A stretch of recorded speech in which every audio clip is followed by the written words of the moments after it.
Got 4 in front of me. Okay. This meeting is called to order. Today is September 5th, 2023. It's now 6:30 p.m. I'll ask Councilman Hutto to give our opening prayer. Let us pray. Our Father, my God, we ask your blessings upon this gathering here this evening. We ask that you be in our midst and be in the hearts and minds of all those who are present and participating. We ask that you guide our hearts and guide our tongues, that we may say and do those things which are pleasing in your sight and which are in the best interest of the town of Paisley. And when we have done what we have come here to do, we ask that you give us safe passage home. These and all the blessings we ask in your Son Jesus' name we pray. Amen. Join me in a salute to the flag. Pledge allegiance to the flag of the United States of America and to the republic for which it stands, one nation under God, indivisible, with liberty and justice for all.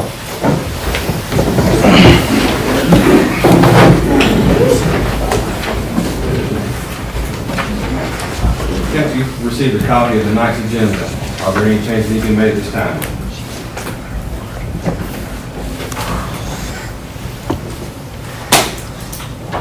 Hearing none, need a motion to approve.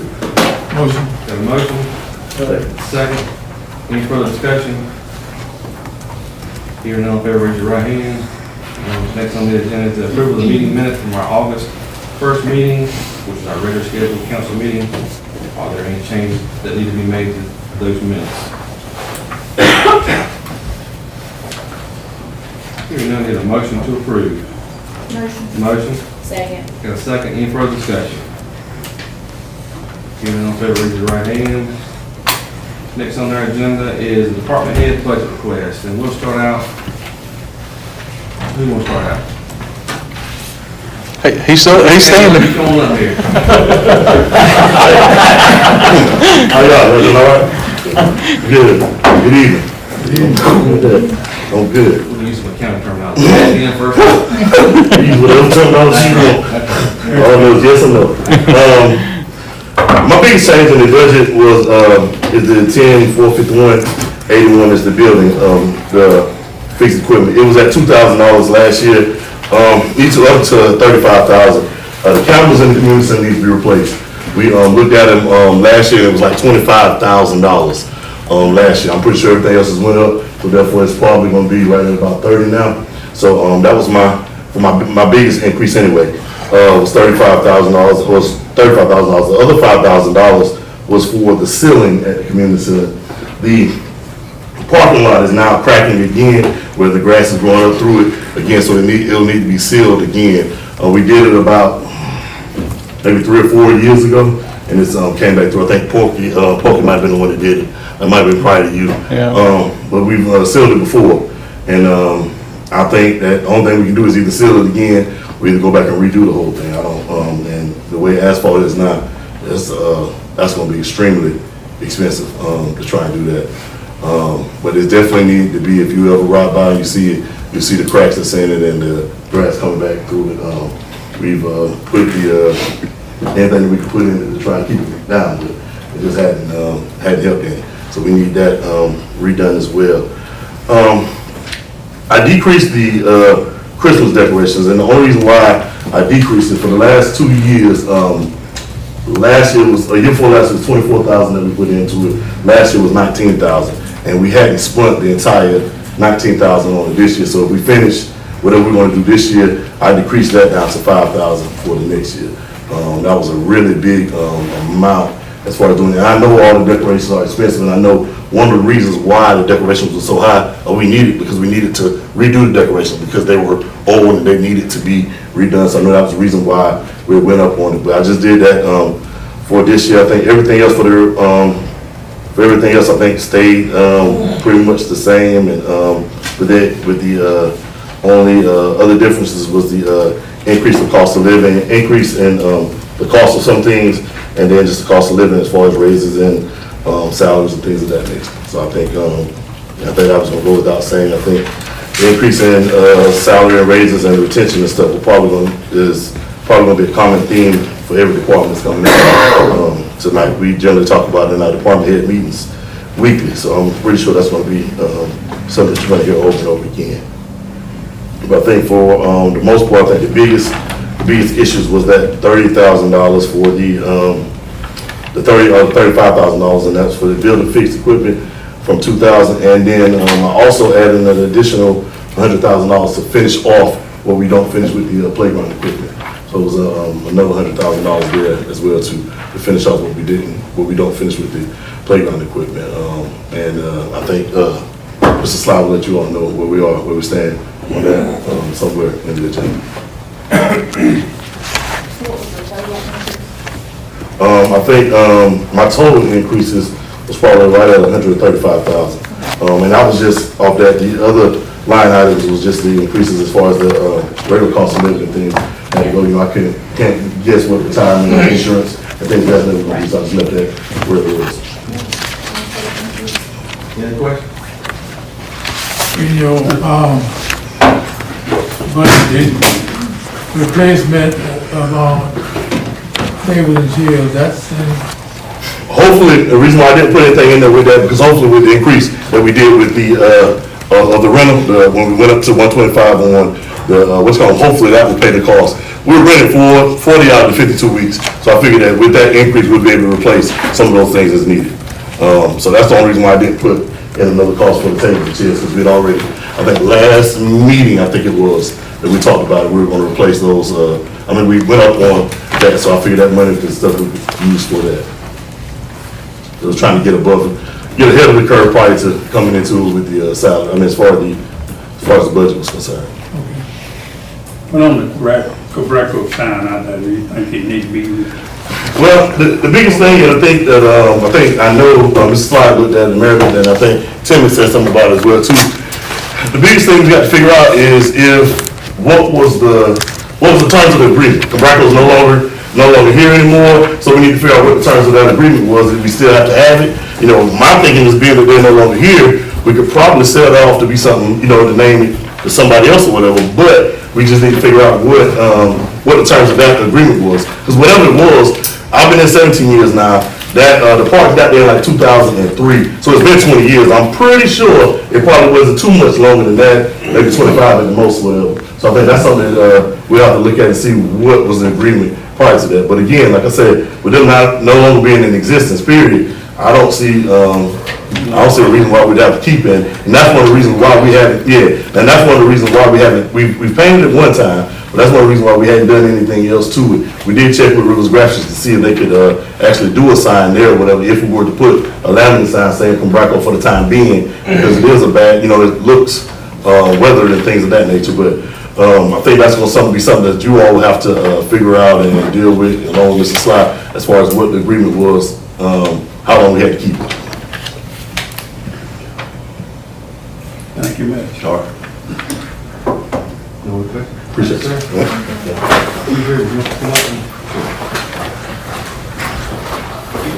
Mayor, council, thank you for the opportunity. Have a few things to share with you this evening.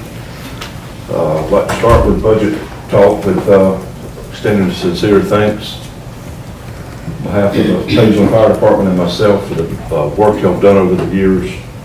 A lot of due diligence goes into preparing the budget. We don't take it lightly. It's an important matter, and as you guys know, what y'all decide to fund and not fund directly impacts our citizens. So as we contemplate all that, we felt like it was appropriate to use one of the current terms, circle back to an issue regarding fire apparatus and how that impacts our current budget. The two are inextricably linked because it's such a large purchase.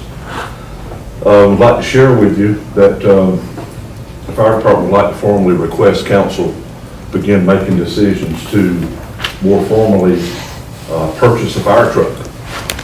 It's time, we feel like it's time to move forward with the purchase. You guys have heard me for the last couple of years talk about how expensive they were, and the price is only going up. And honestly, we're a little shocked quite often ourselves when we check back in with our vendors and dealers. as to what equipment prices are doing. So the apparatus that meets our needs and will continue to meet the community's needs for projected 15, 20, perhaps 25 years,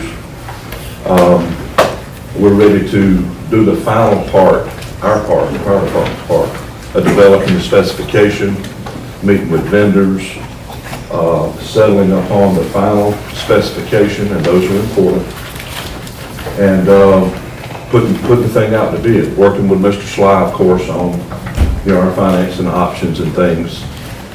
I thought it would be appropriate to share with you tonight that that's what we're asking you to do, about to move forward with buying a fire apparatus. Y'all made some great strides in putting aside some money over the years. Those funds equal about $120,000. We recently added to that with another $160,000 that put us around the $280,000.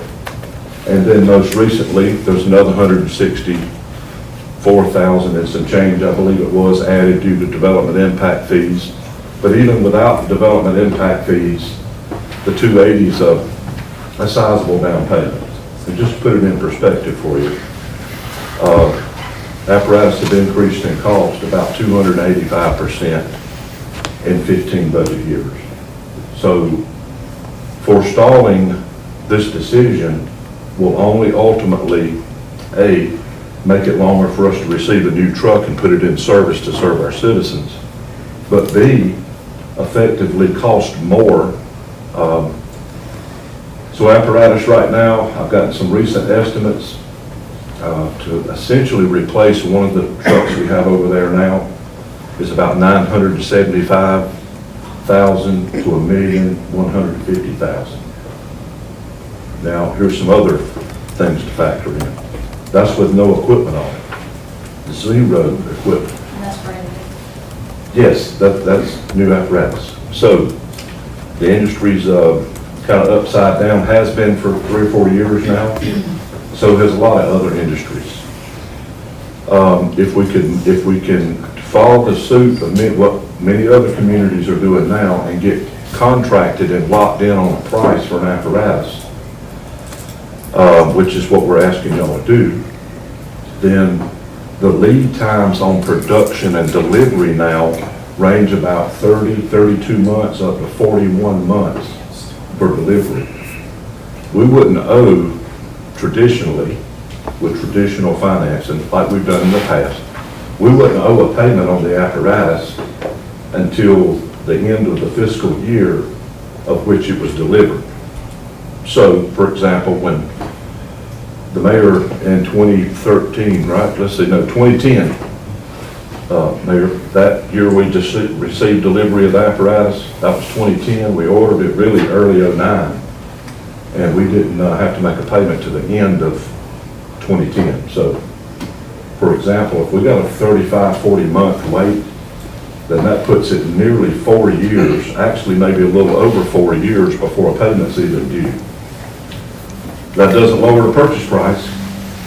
We can be a cash customer and write them a check, but that's a little expensive and out of the reach of most customers.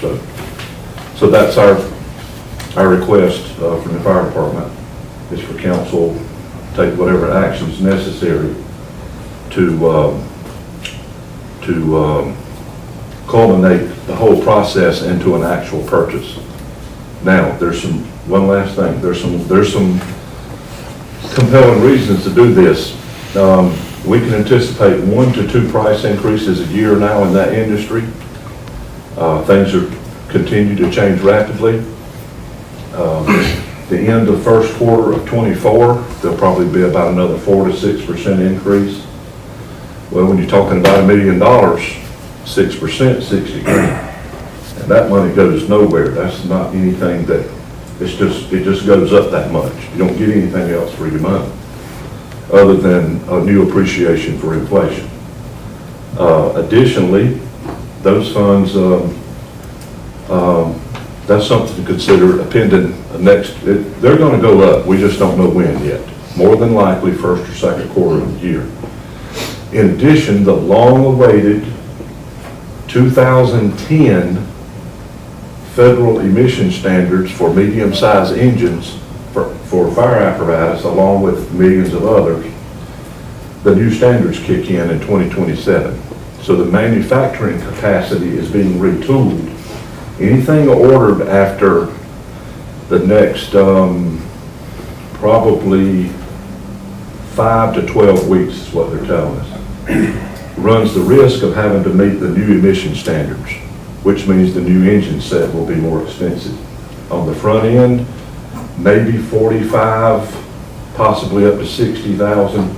If you forestall the purchase, you get in midstream, it's probably in the $65,000 to $100,000 additional cost for the new emission standards.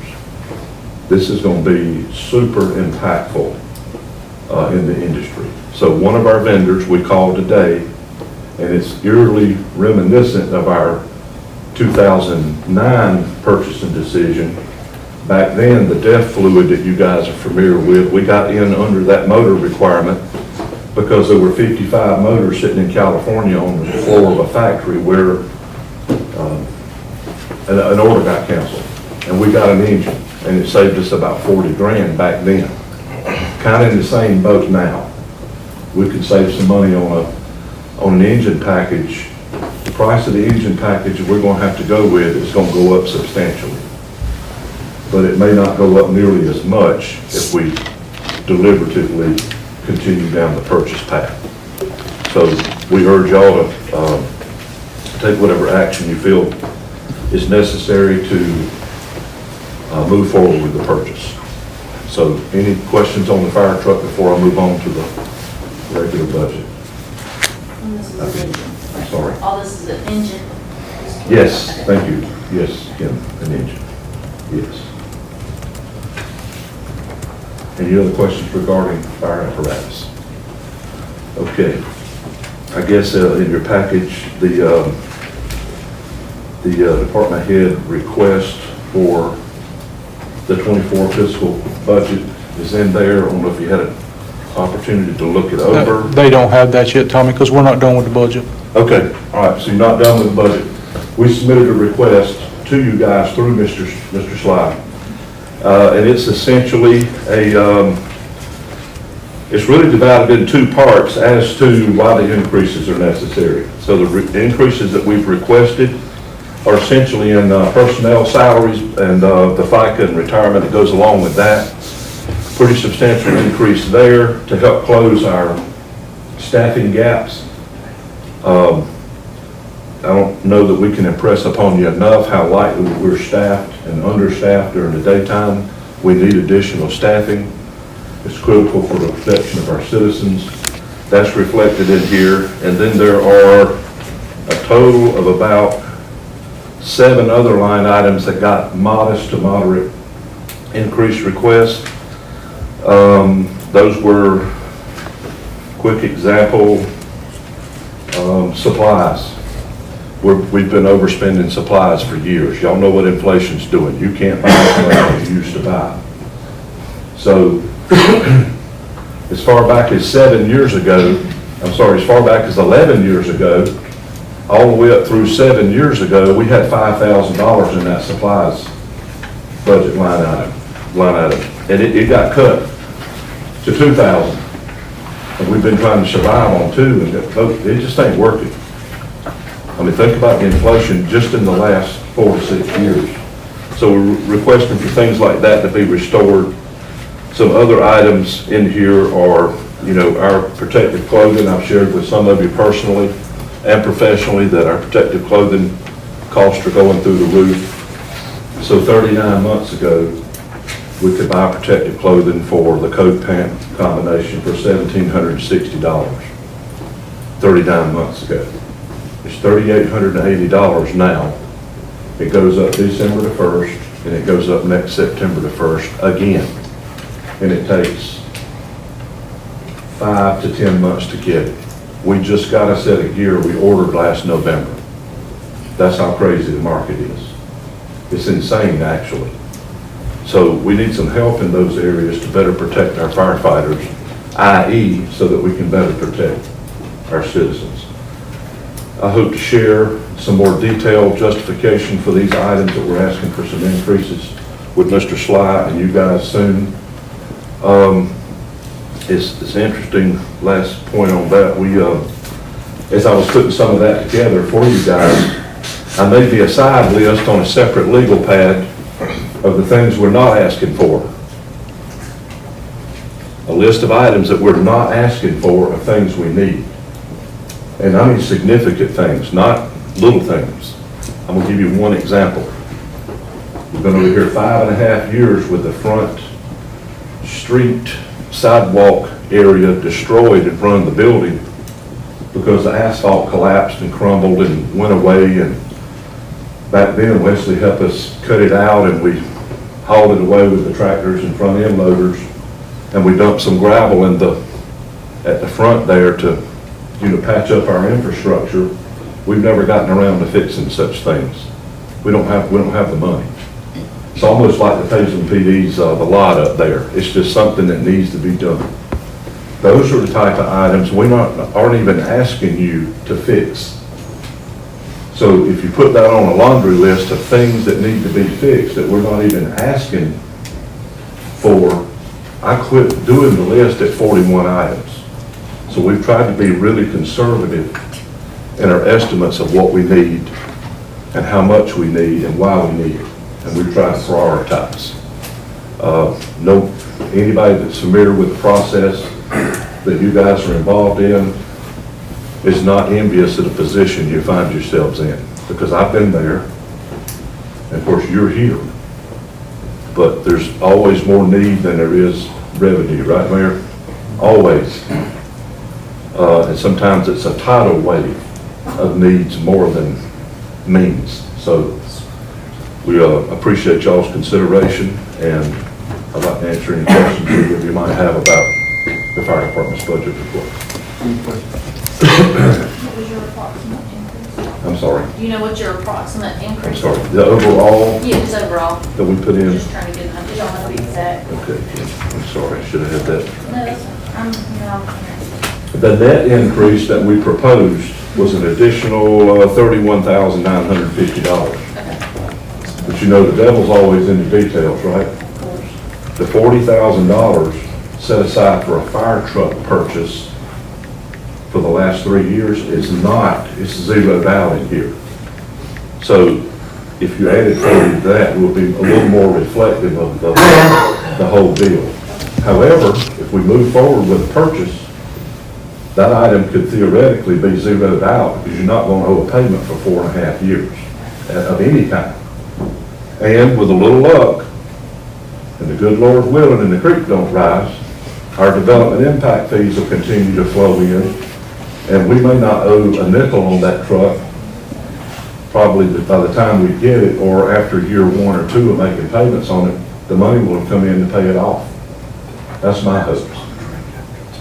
But we need those funds freed up big time, which I'll try and demonstrate for you in a justification, to put additional part-time people on a schedule that better protects our citizens. We need to ramp up some of our staffing, just as a practical matter and as an ISO matter, et cetera. So, does that answer your question? Okay. Any questions? Thank you, Yes, guys. sir. Appreciate it. Thank you. Chief Sheriff, you want to go next?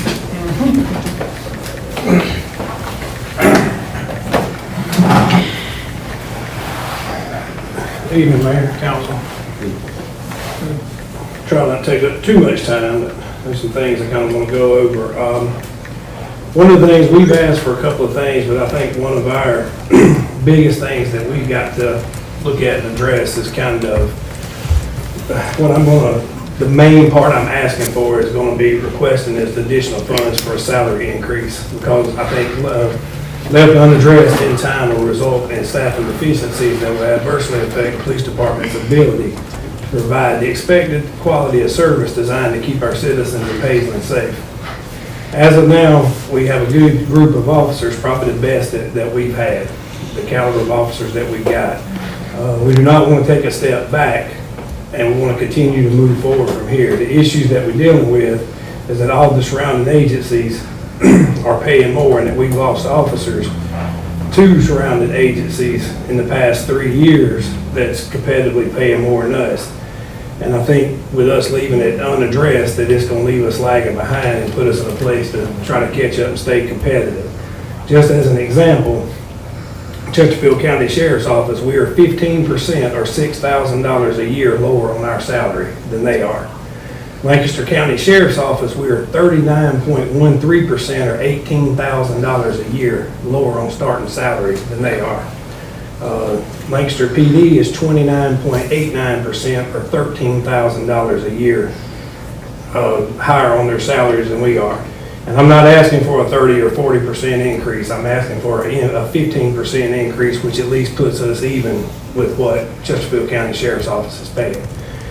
I think the return that we're gonna get on our investment with the current officers for retention and morale efforts is gonna be worth every penny. It's costing us more to send somebody to the academy for 12 weeks of training, only to end up losing them after being certified to higher paying agencies. It hurts our morale and it's causing burnout with the officers that's left, having to fill in for shifts and make sure that there's adequate coverage to service the town, especially with continued growth. The town's growth, along with calls for service, is tremendously increasing, and it shows the need for retention of our current officers, along with the addition of new positions in the future. The quality of our service is directly linked to the quality of personnel that we recruit, hire, and retain. Failing to recruit and retain our professional personnel with the agency is going to have a direct impact on the department's ability to serve the community.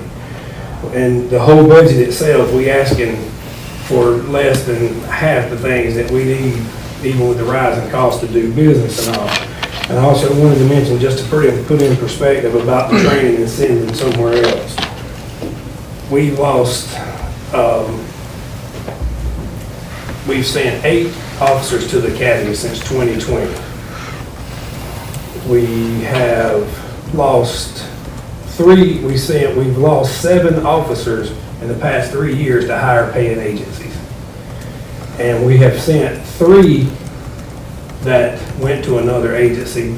Out of those 7, 3 of them we had sent to the academy, so we lost that money. It's roughly about $12,000 counting salary, benefits, and things to send an officer to the academy. That's not counting what it takes for somebody filling in and all of that stuff. But so, you know, some of them, we didn't get our money back. But then if they go within 1 year, you get a whole 100% of that money back. If it's within 2 years, you get 50% of that money back. But a lot of times we're losing these officers after about that 2-year mark. So we're not actually getting anything back. So basically, like I said, down to the 15%, I think, and that at least is just puts us with who we having to compete with in our own county. And that starts with the sheriff's office, and that's for the uncertified officer.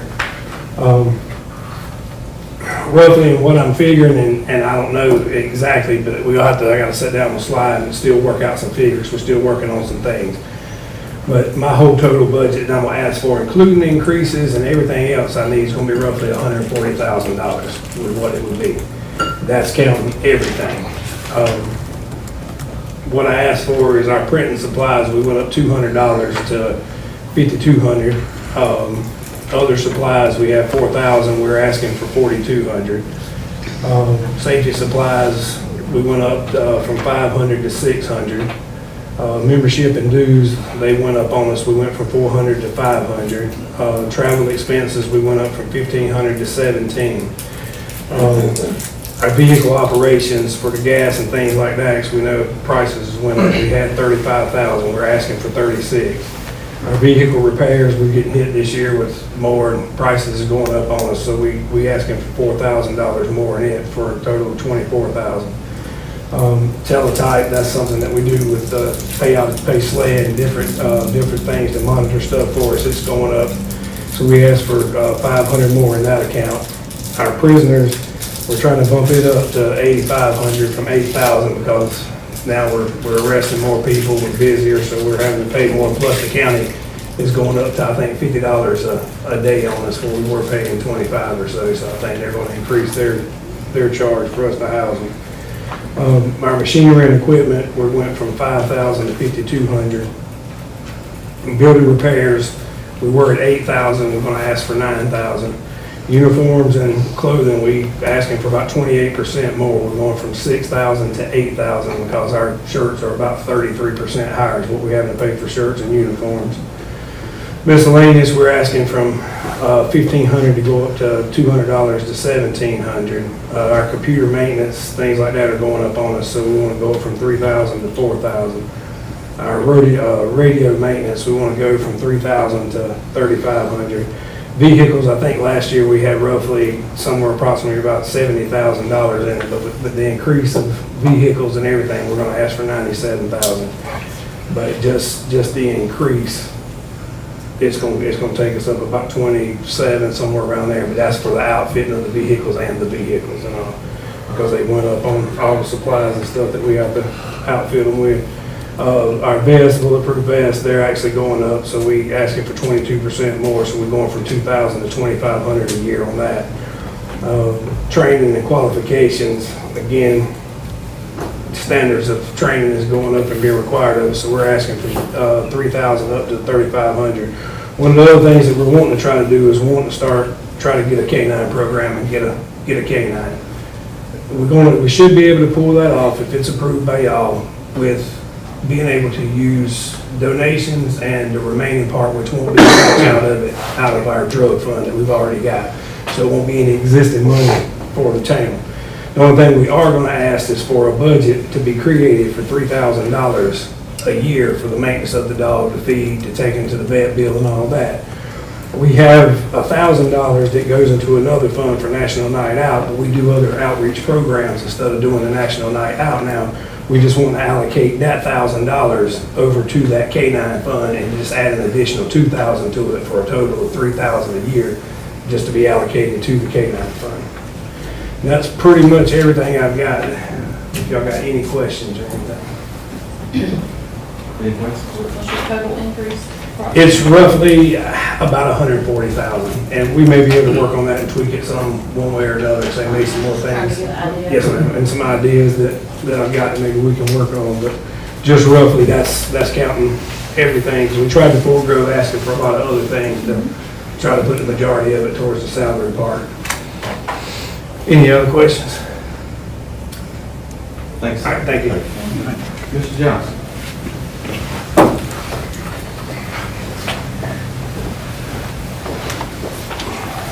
Good evening, council. First of all, I want to express my embarrassment because I was not prepared for the budget changes, but I do have some notes for you on that. As far as the budget, the biggest impacts I have is on vehicle maintenance and vehicle operations and forth. And basically, they average around 10% increase on those. Another thing that you'll probably see in the budget that's going to be probably a drastic change, and I'll explain that change to you, is in safety.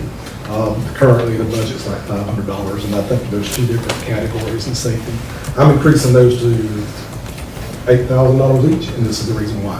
There's a grant available for that, some PT grant, and so we get that money back. And so if I can spend money, and get it used up in the beginning of the year, we'll get it back. So that's the reason for that increase there, to help you understand that. So, and I guess, again, we're still making changes and improving our safety as we go. We've done a lot of things this past year, upgraded a lot of things that need to be upgraded. So I do apologize for not having the budget information ready for you, so I do not know a total difference in that. So, well, let me start off by saying, I want to tell you a little bit of where we're at in my thinking process here. As y'all know, in the last couple of years, last 2 to 3 years, the workforce in the country, in our area, has changed. Currently, my workforce, with everybody I have, currently I have 8 people, and I run between 8 to 10 people, with a total of 19 years experience. Of those 8 people, 5 of us have 1 year or less experience. And with that 1 year, you don't gain a lot of information. You're learning as you go. So we have a lot of inexperience in my department. I have a couple of guys that do have more than that, 4 or 5 years. We recently gained an employee back that had about 5 years experience, which is a great asset to the department, and that's a good thing. So, and me, myself, as of Friday, I was 1 year celebrating here with the town of Paisley. So 1 year, but that's what I'm saying, we have a lot of people with a little bit of experience, but we're willing to do what we have to do to move forward. I've talked to several other industries, municipalities, even state, yes, DOT, so forth. They're facing the same thing we are. They're looking for the quality workers. They're not out there. The quality workers are not out there, especially for what we're able to pay and what we're able to do. I talked to a local industry here. They hire 8 people in hopes of keeping 3. It's just unheard of. So it's not just a town of Paisley situation, it's everybody's facing the same situation. So we're all competing for that quality worker. I'm very happy with what I've got, but we've got a long way to go, as I've already stated. The request I'm bringing to you is based on what I just told y'all, as far as where we at and everything. Another thing on the workers is, I've heard word that there should be a turnaround with having more employees available. But my belief and belief of others that I've talked to is, even though we're going to have a turnaround, I don't think we'll have the work ethic that we used to have. And I think y'all agree with that. That work ethic is gone that we've had 2 to 3 years ago, and so forth and so on. So even if we do get the people back in here, it's going to be a while before we can get that quality person built back and going forward. Again, that's where my mindset is on the request I have for you here. Another thing the reason for the mindset here is, talk about making things efficient, making things safer, efficient. I asked for the hydrovac trailer that y'all approved for the grant to be moved forward on that. That'll be brought up later tonight. I brought to y'all last year about the automatic side loader truck. So that's reliable, more reliable than the guys, it's too cold, it's too hot, it's too wet, I'm too tired, or whatever else. Granted, I know there's a lot more maintenance to it, but with everybody I've talked to, keep the maintenance up and it takes care of itself. So, and I'm not asking for the truck this year, I'll go ahead and tell you that, but that's my mindset here, that's where we're going. And then the things I'm trying to do, I'm trying to eliminate a CDL, everything being CDL. As you see from the last couple of weeks, we've struggled. We've had a rough couple of weeks and we still struggle with it today. Hopefully tomorrow we'll be back on track, or getting back on track. We're not on track, but getting back on track. Our CDL driver that we have still with us will be back full-time tomorrow. Actually hired 2 new CDL drivers today, but of course they won't be starting until they put their notice in and we're able to do that kind of stuff. So we're still 2 weeks out possibly on those, but I'm excited to get them in here and get them going. So the request for the things I'm asking, or trying to do away with those CDL things. We'll always have a need for CDL. We'll always have that need, but I want to eliminate it as much as possible. Currently, we can't even pull our leaf machine because we got to have a CDL driver. We can't load leaves and limbs because we've only got 1 CDL driver. I don't want to be locked into that. It's ridiculous. Trust me, y'all don't have to tell me about the leaves and limbs. I beat myself up on it. I know. So I drive around and see it. So what I'm asking for, well, let me go ahead and say this. I know I brought y'all a huge laundry list last year, and I still believe in that list that I brought you last year, because I still have a lot of the mindset that I'm at, just trying to change the way we have to do things, not the way I want to do things, but I believe that we have to do things. And but I've brought it down quite a bit this year. The first thing I'm asking for is a 7x16 dump trailer, and this is a trailer that can be pulled behind any 3/4 ton truck we've got down here. Actually, it would be a bigger trailer, but we can do what they call de-rated, to where it doesn't have as much, is not rated for high of a weight, because leaves and limbs don't weigh that much.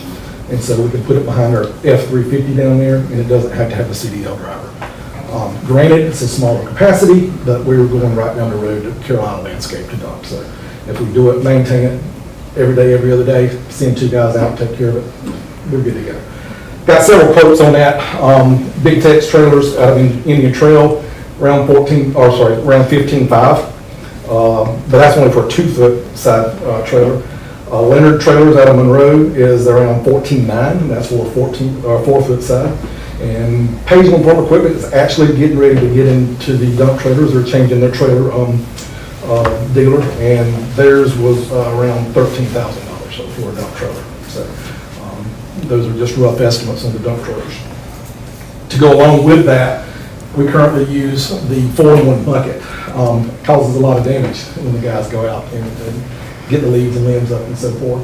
And so there's something called a root grapple that would, I know this from experience because I have them myself, it tremendously reduces that damage to the property. And I know that customers, that's a big thing for them and everything else. I'm looking for a better option, but the current option I've got right now is for the New Holland we have, which is a smaller backhoe we have. And it's an 86-inch root grapple, and that's with Altman Tractor Company out of Florence. That's $8,200. I'm trying to find a better solution, an easier solution for that. But that may be where we have to be as far as that goes, because it is a big tractor. And it has to take a special type of I think they call it a commercial grapple. So it's a little bit more expensive. Our shed, the David Clark shed in the back, where we park all of our equipment. I've had some quotes done on that this past year. We've had some tin come off of it, and we've fastened it back down a little bit ourselves and had somebody come in and do a little bit of work. But it's got to be stripped off and re-stripped with wood. The wood is rotted, most of the places. So that's going to have to be a big undertaking, and it doesn't make sense for us to do it, to take our time out of it. Estimate on that, as you know, with contractors, it's hard to get contractors in here and do things. But a rough estimate's around $15,000 on that, getting that done.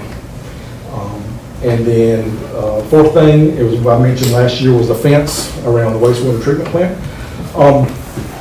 With being here for the year, I've realized there actually is a fence down there, and it's just overgrown, but we still need more of a fence at the gate area, which would be I think it was around 100 yards is what it was. I can't remember exact measurements on that, with 2 gates, and that would be, last year's estimate on that was around $27,000, so I'm sure it's going to be a little bit more on that for the wastewater treatment plant. And the last thing would be concrete repair off the back of our shop. There's a lot of spots that's just, as Tommy said, he's got the same situation, but we're backing our trucks up in there and all that kind of stuff, and it's busted out a lot, and it needs to be repaired. Actually, in the shop, when we go to jack the truck up, we've had 2 incidences where the jack is busted through the floor. And the concrete's only just, I think we measured around 2 inches thick, which is nothing compared to what it should be to jack those trucks up, especially if they're full load to change the tire. So that would definitely need to be considered, cut out and repoured. And that would be around, I'd estimate around 20 to 25 on that also. So, anybody got questions?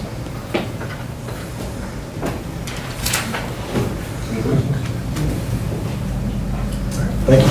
Thank you. That's all the department. Anything else you add before we move on? Not at this time. Person for Fairport Council, who we got? No one. No, anybody? Anybody? I'll give 30 to 40 seconds, just in case somebody says change of mind.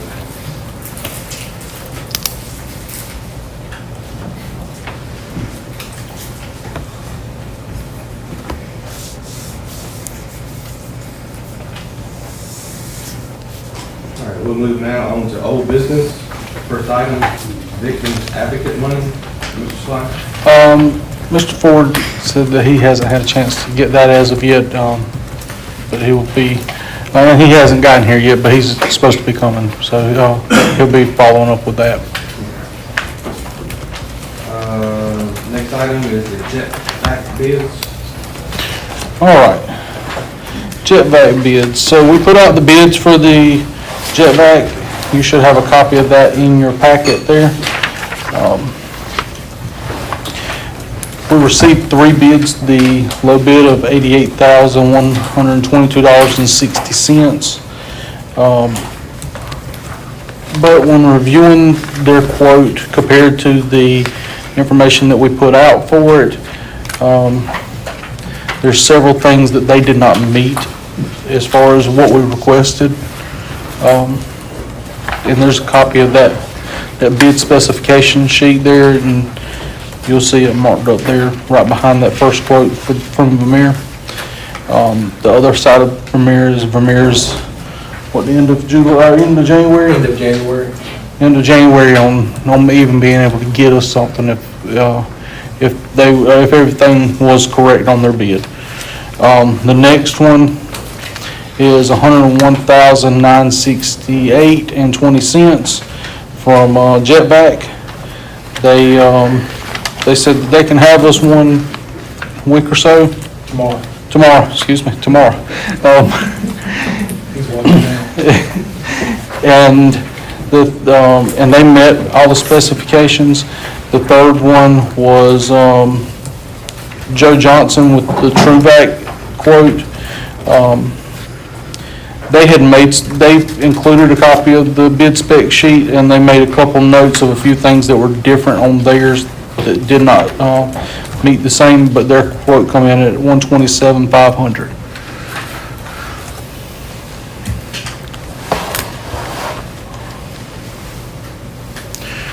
So the other side of this is we also have, I think it's approximately $70,000 from RD money that we can use to purchase this. Then the rest of it would come out of water sewer contingency funds or carry forward funds.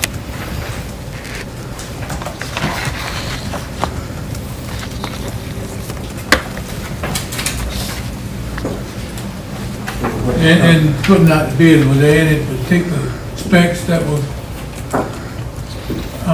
advertised? I mean, we received 3 bids, and they're very good, They all received, and we actually had it on our town website for them to be able to pull a copy of and read it.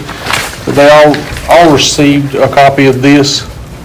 It was available whenever we done the bid. We done it through Skibo, and we put the link on Skibo saying, this here's what we're looking for. This is the information of exactly what we're looking for to be able to make sure that we're comparing apples to apples.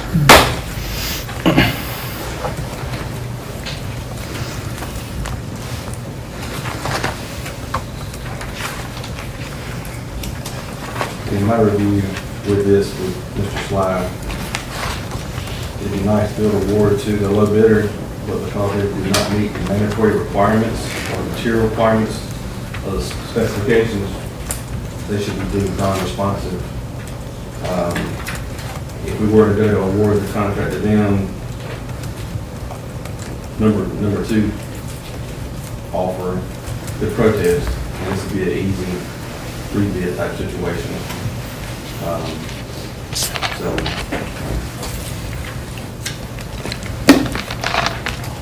and I say the material requirements, when we look at language, mandatory language such as must, will, shall, those are all mandatory requirements. And the specifications is loaded with those type. And I see on this front cover sheet at least 4 or 5 that they did not meet.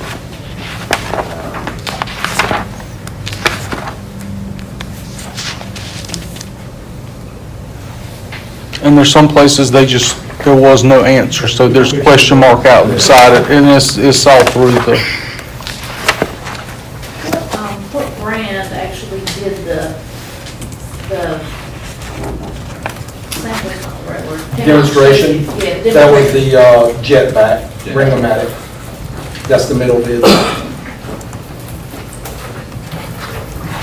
And the way the specifications were written, the offers could submit something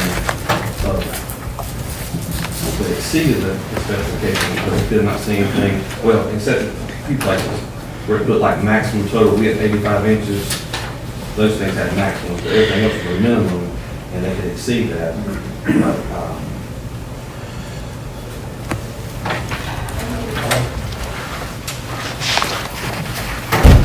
so Mr. Slides, your recommendation to move forward and award to the apparent low bidder or responsive low bidder.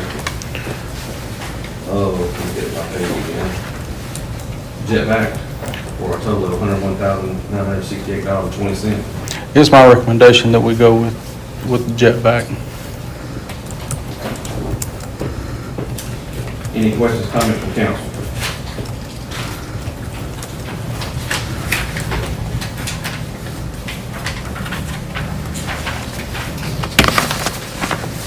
Said it left over from the grant money. It's approximately, it's right at 70,000. It's either 60, it's between 68 or 72, and I can't remember the exact number, but I know it's one or the other. Any other questions? If there are no questions, then a motion to approve responsive low bid amount of $101,968.20 to Jetback for the Jetback bid that was offered. Got a motion? Got a second. Any further discussion? Hearing none, all in favor, raise your right hand. Unanimous. Next on the agenda is second reading of ordinance 486, business license update. Mr. Sly. All right, nothing substantially changed since the last time we talked about this. This here is just the regular housekeeping on the business license ordinance.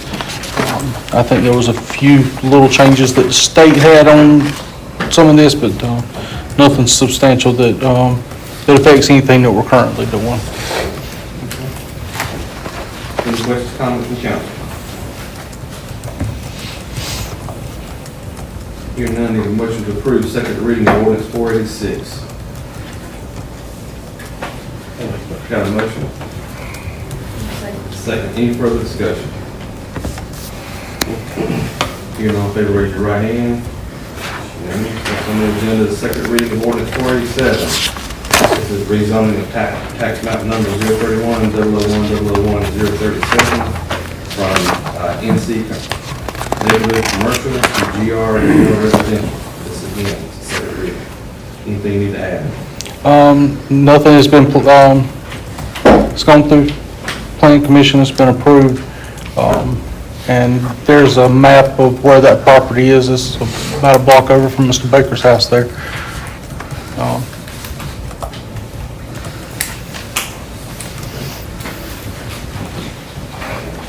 Any questions, comments from council? Hearing none, a motion to approve second reading of ordinance 487. Got a motion? Second. Any further discussion? Hearing none, in favor, raise your right hand. Next on the agenda, under new business, it's the audit report. Yep. Mr. Auditor. Mayor. Thank you all for having us again to perform your legally required audit. You are required by law to have one, and you can pick at your cost who does it, and I'm glad that you chose us.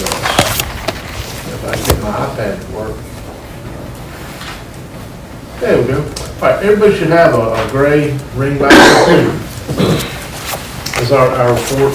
And we referenced some page numbers here. There's a few things that you've heard me say the past couple of years because they're required communications, and we'll try to touch on a few different things. Is y'all don't want to hear the same thing over and over again.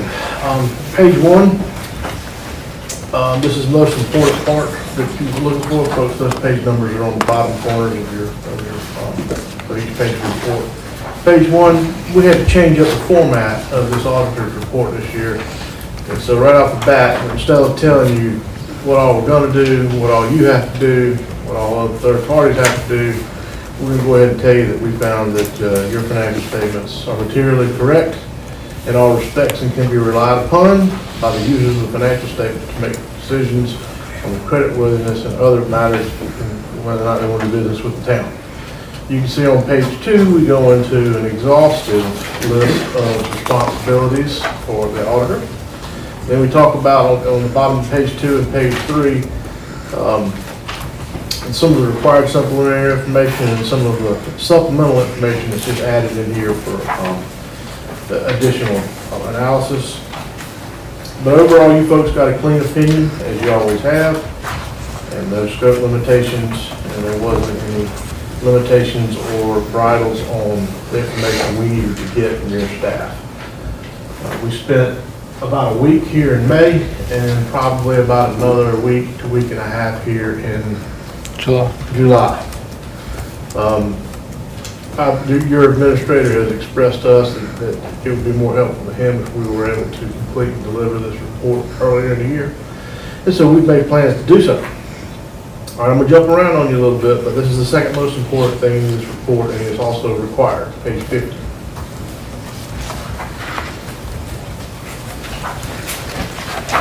In this report, we give you our opinion on what we think of your internal control over your financial reporting and whether or not we find any instances of non-compliance that might affect you all in a material manner.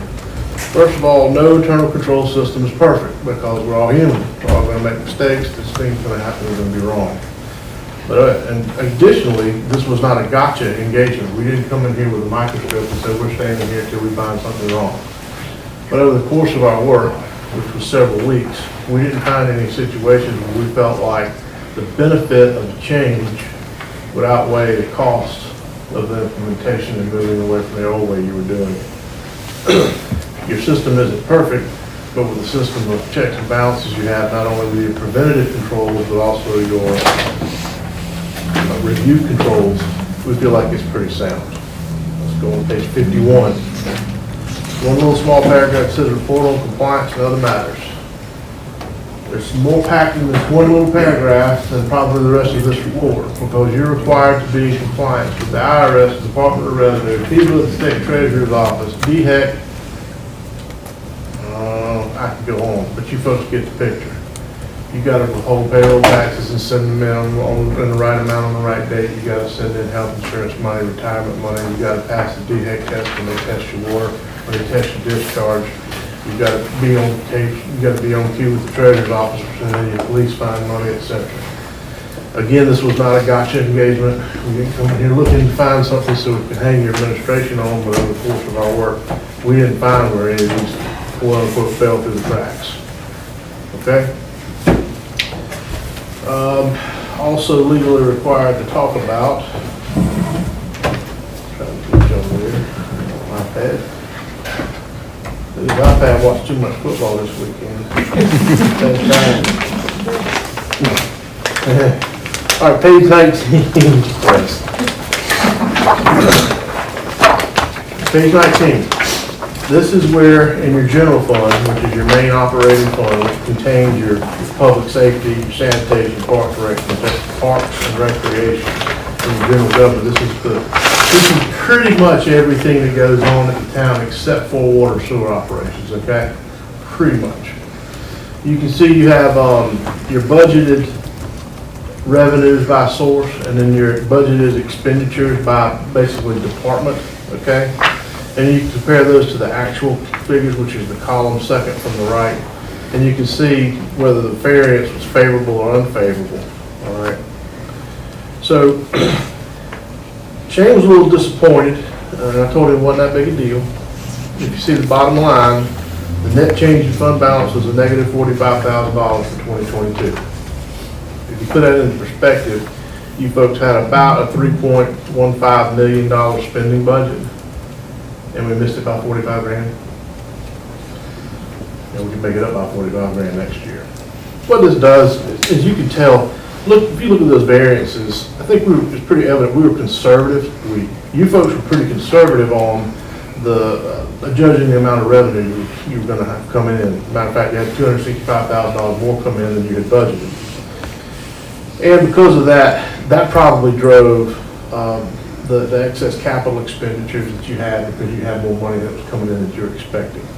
And so we ended up with a budget deficit of $45,832 for the year. Now, how do you address that? I'm not sure it needs addressing. I think some of that could be timing. Some of that could be, well, we know we had some extra money came in, so we're going to buy this extra piece of equipment. This is a relatively new building. You're all still up fitting it and buying furniture and so forth. So a lot of those needs might want to be waning away. All right, so the other part of the town, let's talk about the water and sewer fund. That's on page 21. All right, so like this weekend's football, let's get disappointed. At the bottom of the page, change in that position, a positive $2.3 million. That sounds great, doesn't it? Does that mean that the water and sewer fund made a profit of $2.3 million? Let's go up the page a little bit. If you look at non-operating revenues and expenses, you can see that you had over $2.9 million in grant income. That went to your infrastructure systems, all right? So above that, an operating loss of $470,000 for the year. That's including depreciation, which was $465,000. And so you really had a cash loss on the year of about $5,000, all right? So we're hitting it pretty close. But you are going to have to watch and accordingly adjust your water and sewer rates going forward, because the cost of operating that system is not going down. I believe we've had rate studies done, capital improvement plans baked into that. There's been a whole lot of thinking that goes into that. And page 22, a little known and scarcely understood statement in these financials is on page 22. This is a cash flow statement. And what this does is it takes a business type enterprise, meaning your water sewer fund is you're charging for a service that you're providing to cover your costs and then hopefully make out a little profit. So what we do is we measure of the cash flows that are coming in and going out, what was from pure operating part versus what was from buying and replacing equipment versus borrowing and investing money, okay? So we want to focus on what's going on in operations, because what's going on and you're buying equipment and building systems, that really doesn't have anything to do with the day-to-day service to the customers. What's going on with your debt, that's not something that the customer's dealing with day-to-day. In other words, that's not water going through the pipe and then coming back out. So you had a positive $38,000 of cash provided by your operating activities. Was that good or bad? Well, it's not negative, all right? So again, from this, the council just needs to be mindful of monitoring the rates and making sure that they're appropriate for the system. All right. Page 57, let's talk about court fines, fees, assessments, and surcharges as they relate to the victim services. I like to hit this, and we might have hit this last year with you folks, but again, I want to hit home. As you can see at the top of the page, your police force wrote $179,000 worth of tickets. You sent 80 of it to the treasurer. Netted about $100,000 for all their efforts. We collected about $8,600 in victims assistance for the year, and you can see at the bottom of the page where you had salaries and benefits, other operating expenditures, and victim services, donations to the PD Coalition. That amount went to $97.23. You're actually spending out more than that. The check just didn't get written until after the end of the close of the year. Is that correct? Yes. Yep. So the carry forward fund you see at the bottom of the page, $38,000, is not that much because we got more money out to the PD Coalition, wasn't it? And that's who you folks are supporting? We gave some to PD Coalition last year. Okay, and who got the check first of 23? That would have been first of 23, first of this year. Yeah, the check. That would have been where that was what we were supposed to talk about a little while ago, but Right. that's where we was supposed to refund the general fund with the Victims Advocate Fund. Gotcha. So it's either going to your general fund for victims assistance or it's going to the PD Coalition. So it is, and the state is very high strung and sensitive on how this gets spent. Very high strung and sensitive. They've got, it's not even, it's under the Attorney General's office now, and those people are fighting to keep justification for the department, if you will. And so they vowed to audit 10% of all the court systems in the state every single year. And they're doing everything they can to pull money from the local areas and back into the state. Mr. Sly and I have had several conversations on how to mitigate the results of what those prying eyes could do. All right, so I've gone through all the required stuff. And there's some things that I hit every other year, every other town. First thing on that list of things that are your options, y'all want to talk about the pension plan. We talked about pension plan before? Y'all heard about pension plan speech? Okay. We won't beat that dead horse again.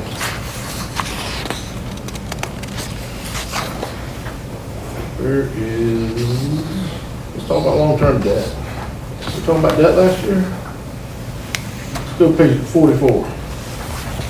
Let's go to page 44, we're talking about some debt, and then we're talking about some other stuff that's not in the financials. Page 44, we look at the towns, all the towns' long-term debt, all right? You see governmental activities, also known as the general fund, which is basically everything but water and sewer. The town's basically debt-free. The only money that you owe as a debt at the end of the year is vacation pay, accrued compensated absences, part of doing business. Immediately beneath that on page 4, we recap the business type activities, which is your water and sewer fund. You got revenue bonds, notes payables, and of course, compensated absences. Draw your attention to the previous page on page 43.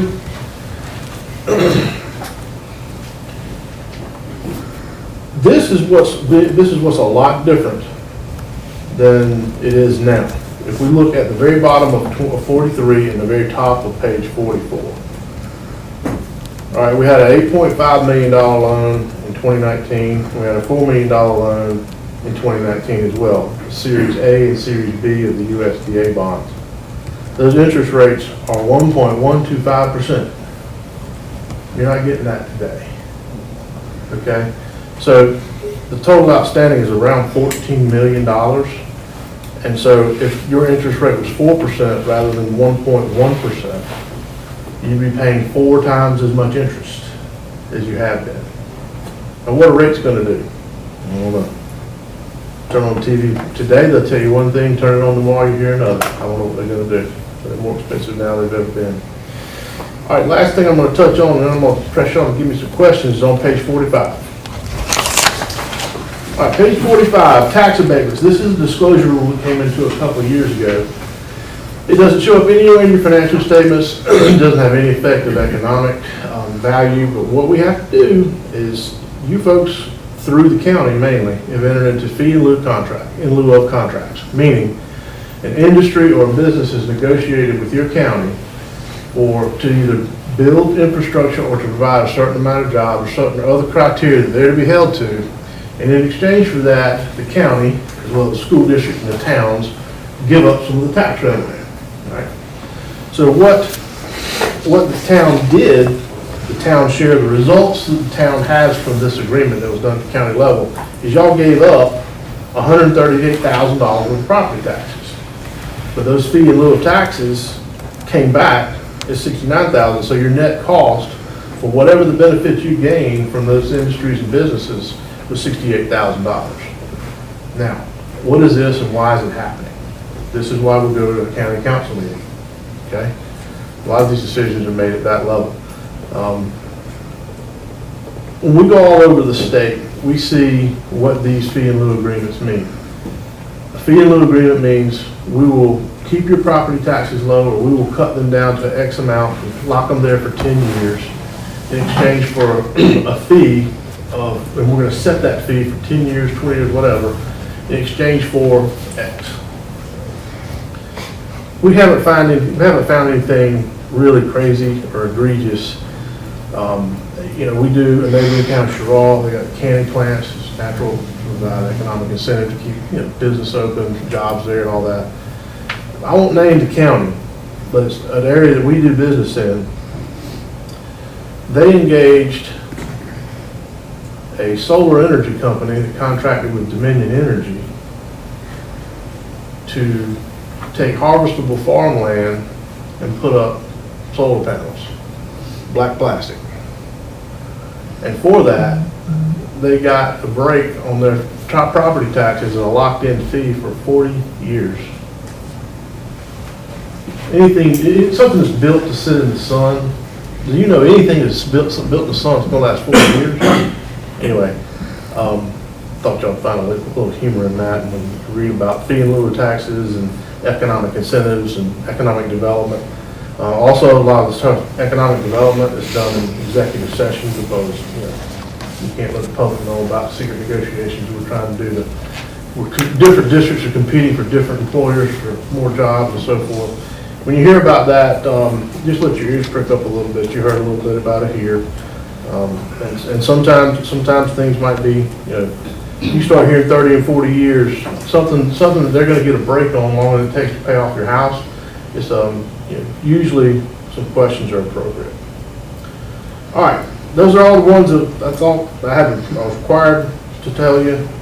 Some things I thought you would have an interest in. I'll be happy to take any questions or anything else.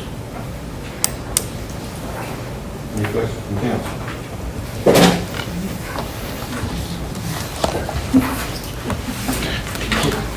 We're all looking towards Kim. I knew y'all know about that. The pension plan did all right, though. The pension plan hasn't gotten any worse. But, now, you opened this can of worms, so. Yeah. The pension plan, I gotta say this, folks, whenever it comes up, it's because it's the absurdity of it. Page 41, okay?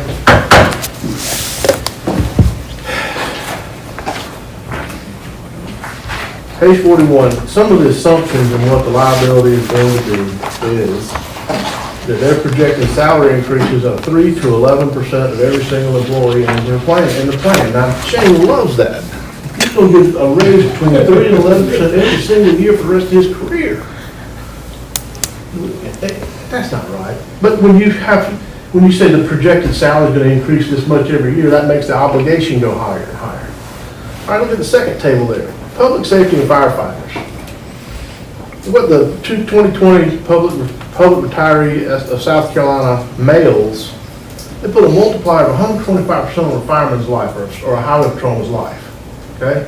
What they're saying is if the average person lives to be 80, your police chief's going to live to be 107. Amen. Okay? So that means he's drawing for 10 years longer than he put in it.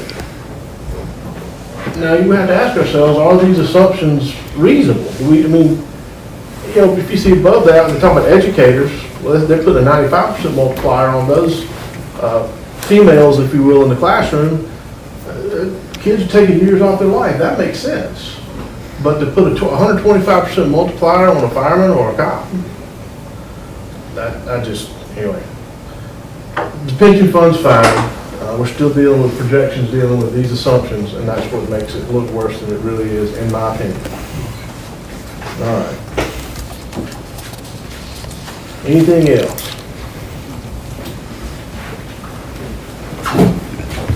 Overall, a positive audit. Well, we didn't find any problems with internal controls. We feel like the financial statements are fairly stated. We didn't find any problems with being in non-compliance with the behavior of the code.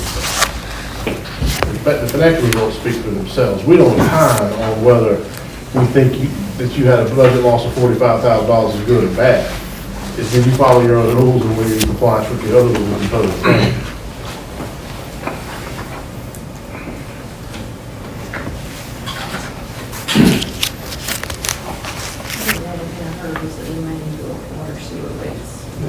That's gonna be ongoing.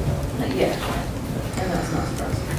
Well, rate study, you don't know where you are unless you know where you are, right?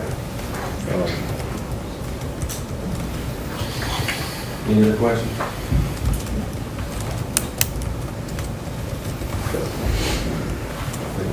We appreciate your help and your time. Thank you. Thank you all for having us again, Mayor. If you deem it appropriate, I'd like to ask to be excused at this time. We will not require you to stay the entire council meeting. He's the mayor.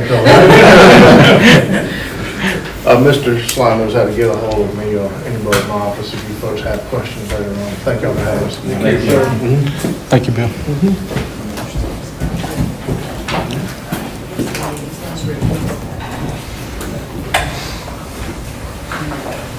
All right, next under new business, item number 2, which is the Haynesworth Sinkler Boyd bill approval. Mr. Slime?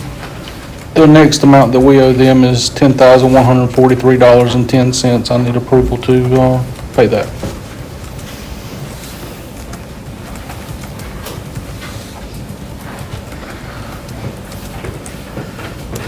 Any questions, comments from council?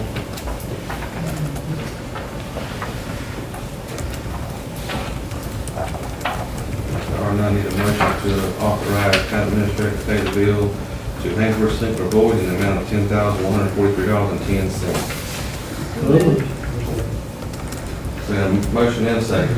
So Kim was the motion and Calvin's this, okay. Got a motion and a second. Any further questions? Hearing none, in favor, raise your right hand. Next on the agenda is the DJJ agreement. Mr. Slime? This is a pretty standard agreement we get every year with DJJ whenever we give them an open PO to house juveniles as needed. And we'll pay $50 per 24 hours per child that we house there. We normally, I think it's set at $5,000 before they contact us and let us know something different. And we do not have our county jail is not suitable or certified to house juveniles. This is our only option to house juveniles that are detained for criminal offenses. This is pre-conviction detention. Is this under 18 or 18 and under? Under 17. Under 17, and it can be, in some circumstances, it can go as low as 12. And in extreme circumstances, it can go even lower than that.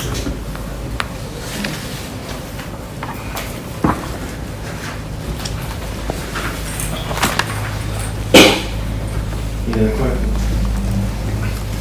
Anything else you need to add? No, other than the date on it says June 27th, but I received it the day after the last council meeting, so. There's no other question, need a motion to approve the DJJ agreement as listed. Got a motion? Sure. Got a second, any further discussion? Hearing all in favor, raise your right hand. Next on the agenda is the ground bids. All right, so we put the playground equipment out for bid, and when we done it for both Moore Park and for Cabraco Park, because it's time for them, the Cabraco Park, to come up as well for next year. And, well, we got a conundrum. We put out some bid specifications, and Play USA missed one item on the specification, and the one who done most of the work, who was back here to him, next level recreation. They had a different number of borders and timbers and ADA compliant fiber, and their totals come in at 160. Back to the bid page there, 165,021, and the low bid came in at 152,131.87 cents.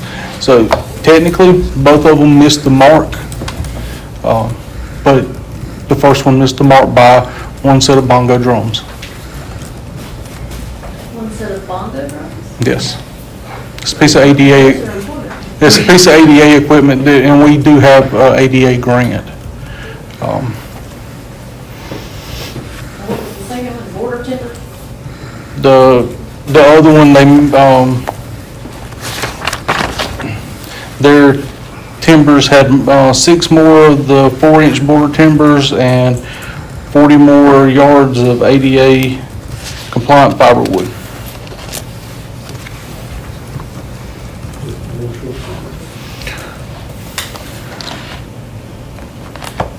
Either one meet the minimum requirement. So the higher bid actually met the minimum requirement. The lower bid missed it by one set of bongo drums.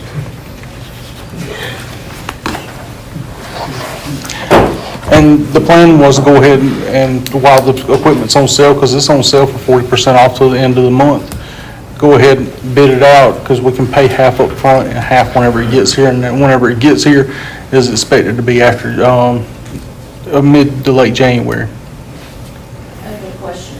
Okay? How much is the set of bongo drums? And I don't know how this, I mean, is that something that can be added to the bid and make it meet spec? Or Let's see, it we have to was, get a whole new thing in there? there's 1684. 1,600? Yep. Once they submit their bid, there's no change, no modification that can be made to, well, unless they do a withdrawal.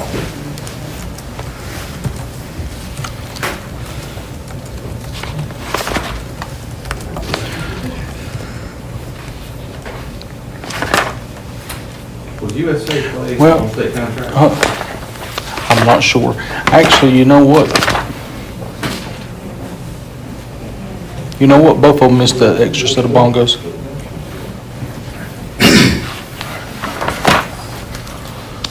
Both of them missed that extra set of bongos. Yeah, they only did one. Yep, and they only bid one. They were supposed to bid two. And they're the same price, 60 to 84 on both bids. Yep.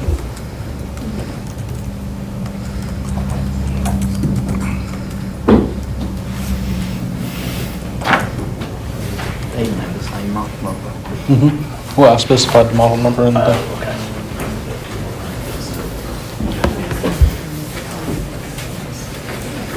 Well, I'm saying that the set of drums cost the same, so. they do, they cost the same with both providers.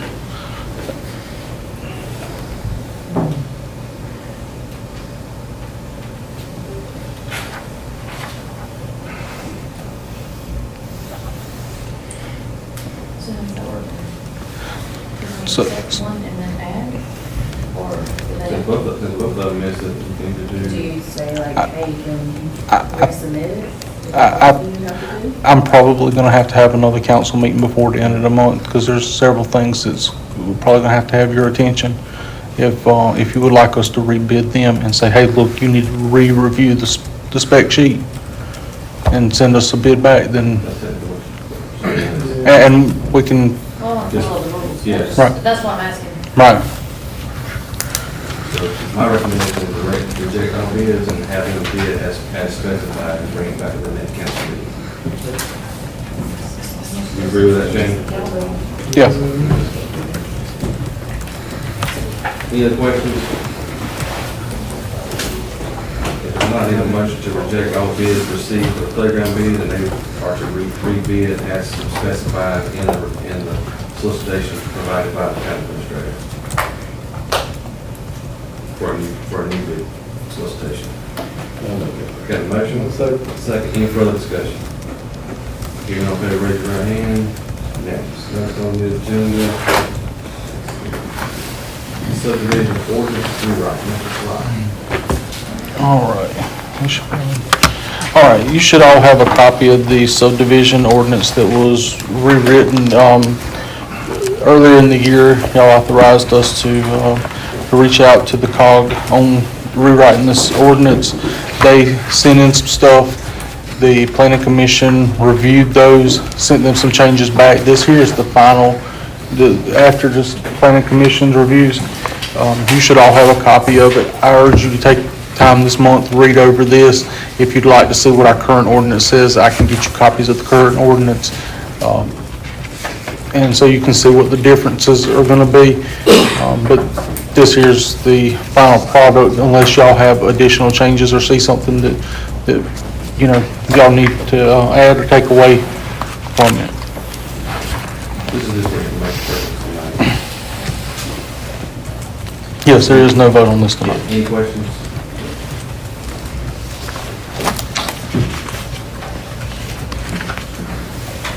All right, next is the MASC hometown grant resolution, Mr. Sly. All right, you have a resolution here. We're planning on applying for the MASC hometown grant.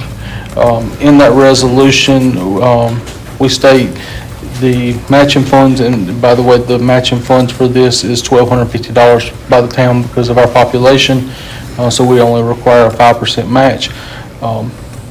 And that's for the max of $25,000, which is the most that you can get on this grant. This grant, local matching funds will be used for rehabilitating the farmers market and meeting space that is attached to the downtown farmers market by providing HVAC to the venue space, repair facade of the farmers market and venue space of the building, and other needed repairs to the facility.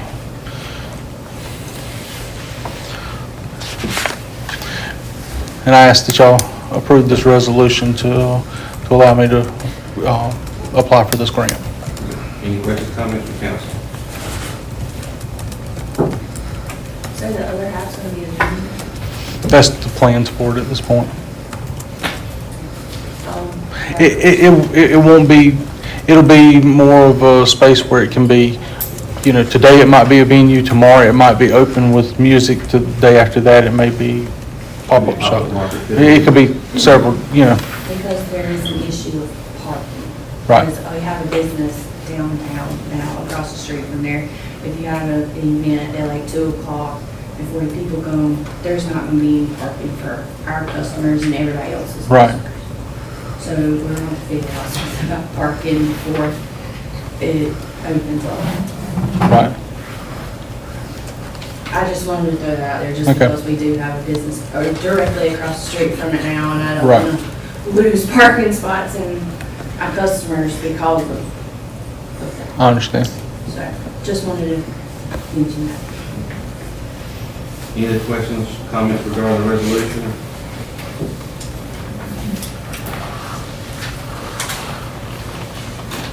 Here now, I need a motion to approve the MSC hometown grant resolution and authorize the town administrator to apply for a grant in the amount of $25,000. Motion. Got a motion? Got a second, any further discussion? If you're in favor, raise your right hand.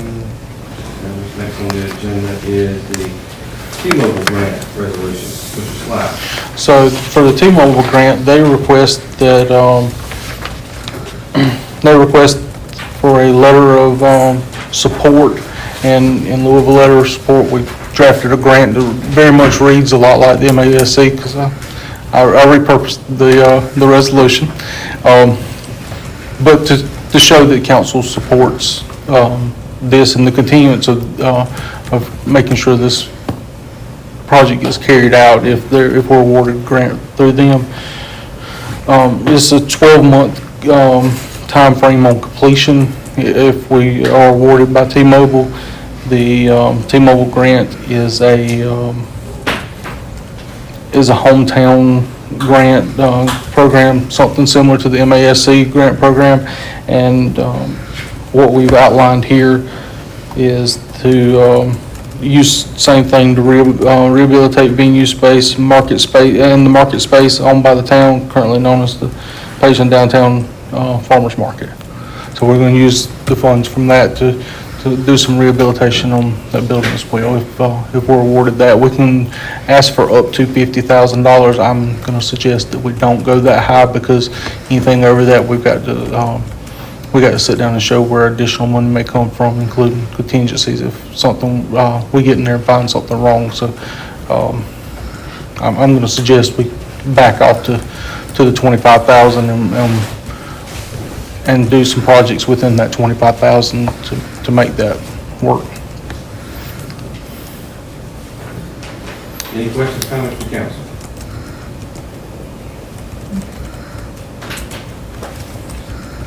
I need a motion to approve the grant resolution for T-Mobile and authorize the town administrator to apply for a grant application with T-Mobile. Got a motion? Got a second? Any further discussion?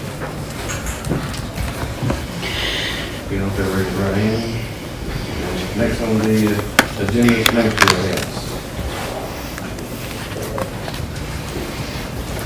Good evening. I have something I'd like to pass out to everybody, if I may. What we're coming to tonight is a proposal for a Chesterfield County fair. And we would love for, y'all to we have the dates. Right now, we have the May 23rd to June. What it is we've talked to several people and just getting ideas of what people would like to see come back. And apparently, there has not been a county fair in years in Chesterfield County. So this is something that we would love to be able to bring back. We have the dates, location. Now, as far as the dates, May 23rd through June 2nd, as we were looking, we did realize that that's also the Saturday of the J.C. Hicks Memorial. in addition to that, I did reach out to Teresa, Jason's mother, and I expressed to her what we were wanting, what we were gonna try to do, and she was so excited, because we thought that maybe we could incorporate the Jason Hicks Memorial in with the county fair. And she was super excited. She asked for, obviously, for a plan, because even though she's over it, she also has a board that she has to take it to. And I said, well, tonight, we're just trying to get permission, but if we get the go-ahead, then that's definitely something that we would be able to do. As far as the name Chesterfield County, I did reach out to Tim Eubanks and told him also what we were coming tonight to do, and he said, you know, do we have your blessing? And he was completely excited about it. He said, absolutely. He said, if there's anything that we can do to help move it along, then he was definitely on board with this. So I guess tonight I'm just coming and seeing if maybe, first of all, if y'all, can we book it? And then second of all, if the town would endorse it with us. So. And then there'll be progression if we, you know, as far as like what we're gonna do, what we're gonna have and stuff like that will come as the planning continues. Keep in mind, Sherry, I Yes, ma'am. think central graduation is May 25th. Okay. Now, I know Chesterfield High is,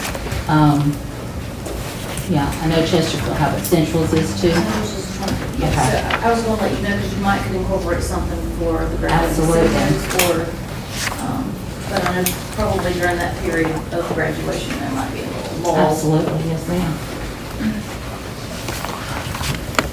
Other side of that is there could be families in town. That's what I'm saying, you know, Yeah. there'll be a lot of people there, but they might be occupied from like 9 to 11. And with the, also, That'd be good.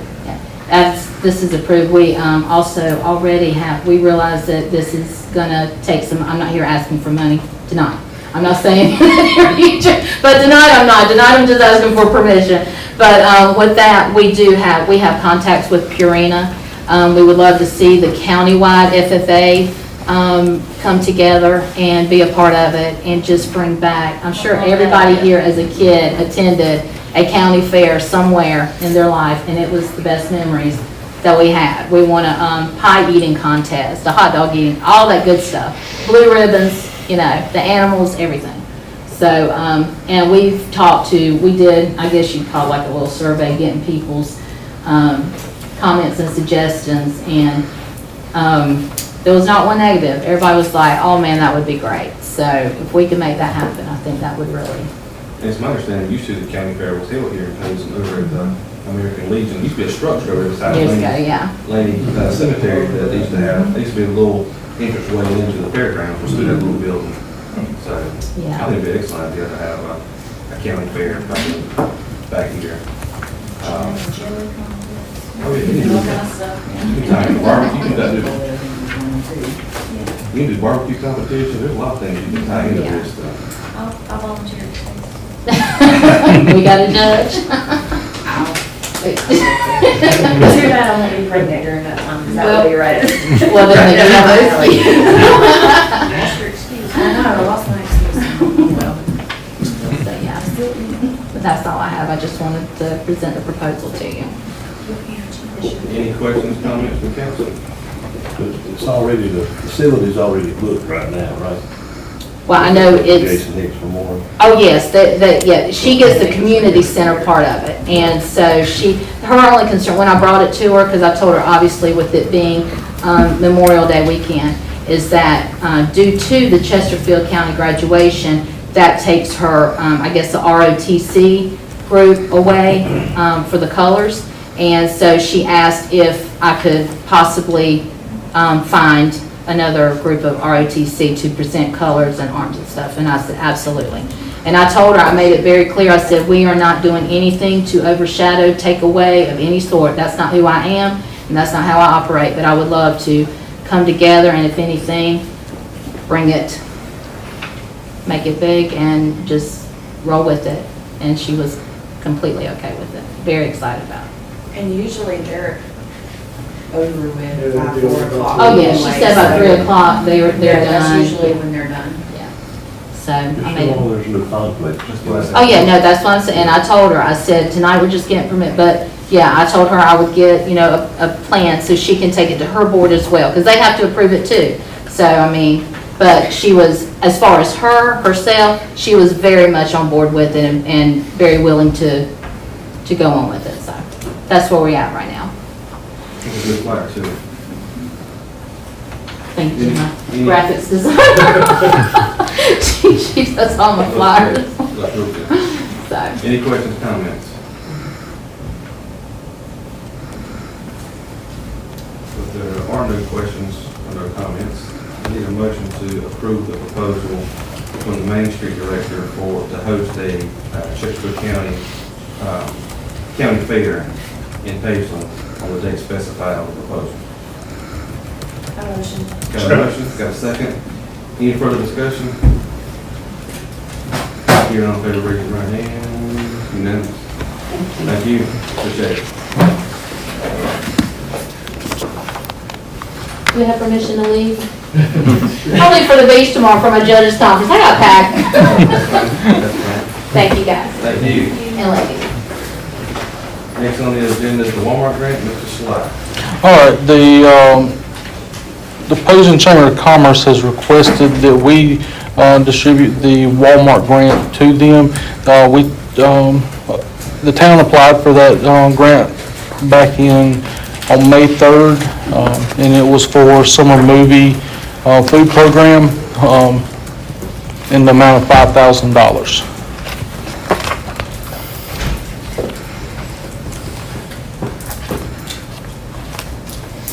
And we approved to accept it earlier in the year as well. Any questions, comments regarding the grant? I know there's been some controversy on the grant. Give us background on it. So Mr. Griffin, in his role, he come by and ask us that if he could apply for the grant under the town for the chamber, because, and I found this later, that chambers are not allowed to apply for the grant, according to their FAQ page on the Walmart grant website. But they asked us if we could apply for the money for the downtown movies on McGregor that they normally have, to be able to provide food for people during that. So we applied for it on behalf of that, to be able to provide food to people for the movies on McGregor.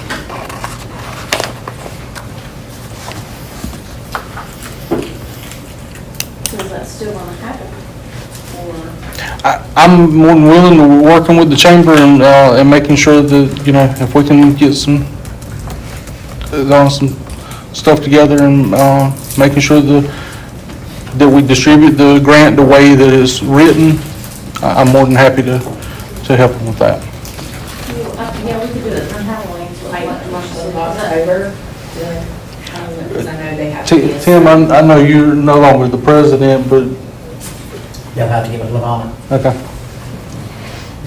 Cause I just know, we see working volunteer at Helping Hands, I know there's need in our Right. community. And if we could even target children if you did it during Halloween.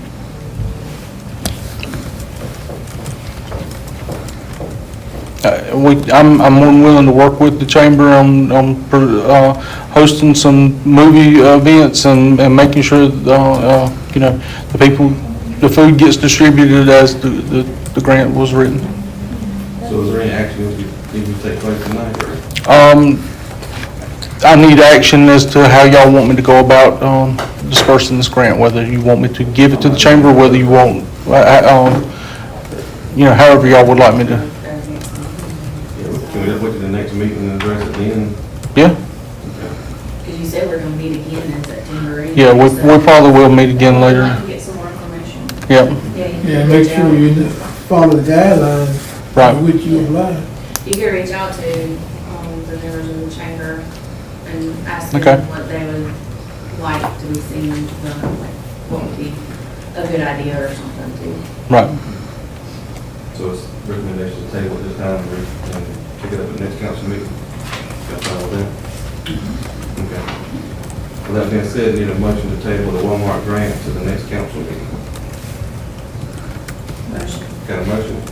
Second. Second, any further discussion? Hearing all in favor, raise your right hand. Next one is on the agenda is the first reading of ordinance 488. This is rezoning of 031, 002, 003, 001, 031, 002, 003, 002, 031, 002, 003, 006. I'm not gonna read every one of these numbers. The next one's 007, the next one's 008, and the last three on the last one is 012. From 1 and 2 family residential R6 to general residential GR. This is first reading. Mr. Sly. All right, the planning commission has reviewed this. The public hearing has not happened yet. We will do the public hearing on your next regular council meeting at the beginning of it. But this here is the property that's outlined in red on the screen right there. It is Jermaine Johnson with JLJ Services owns this property. And there was some mistakes made whenever we originally started the process on him building the townhomes there that he's working on, or the quadplexes that he's working on, and didn't realize that the zoning was incorrect. We have taken it to the planning commission. Planning commission has approved the rezoning. And if you see all the orange color areas to the left there, those areas are currently zoned general residential, and so his property is contiguous to that general residential, but he has a little over 4 acres, Jermaine? Does that sound right? 4.77. Yeah. 4.77 acres there is what we've calculated. So there, even if it was not contiguous, there's more than enough land there to be able to rezone without it not being spot zoned if it wasn't contiguous, but it is contiguous. This is just first reading, and we'll take it up for final reading, second reading until October 3rd. Gotcha. Okay. Any questions, comments from council?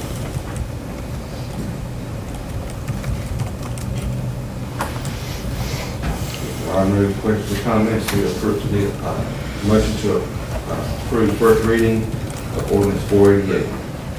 Got a motion and a second. Any further discussion? If y'all in favor, raise your right hand. And next on the agenda is the Laney Road hydrant.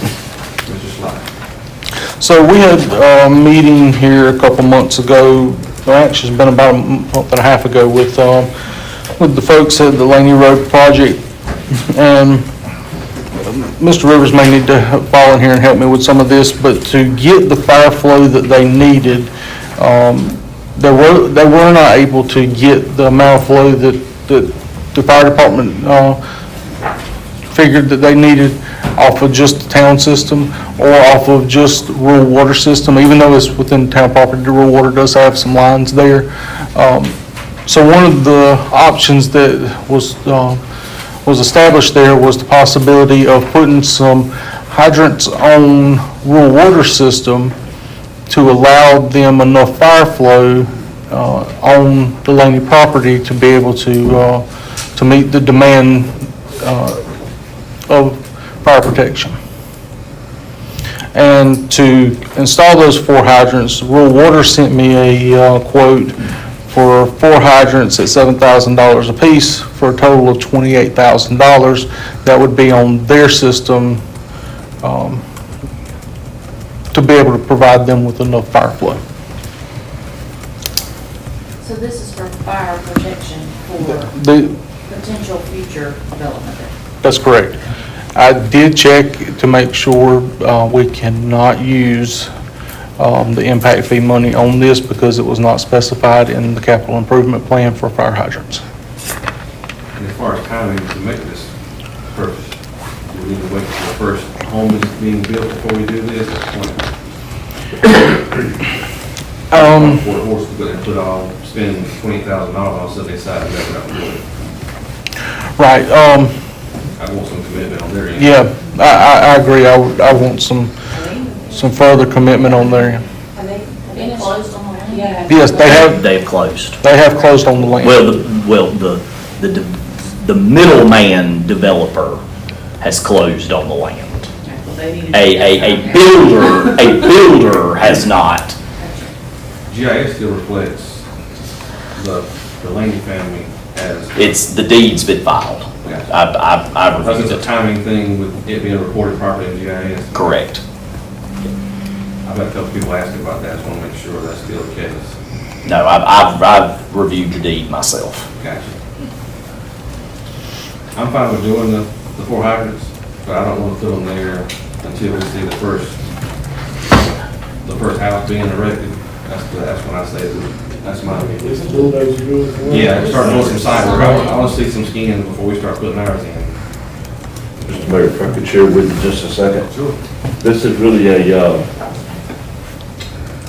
financial obligation proposition here. Let's back up just a second. The meeting that Mr. Sly was referring to,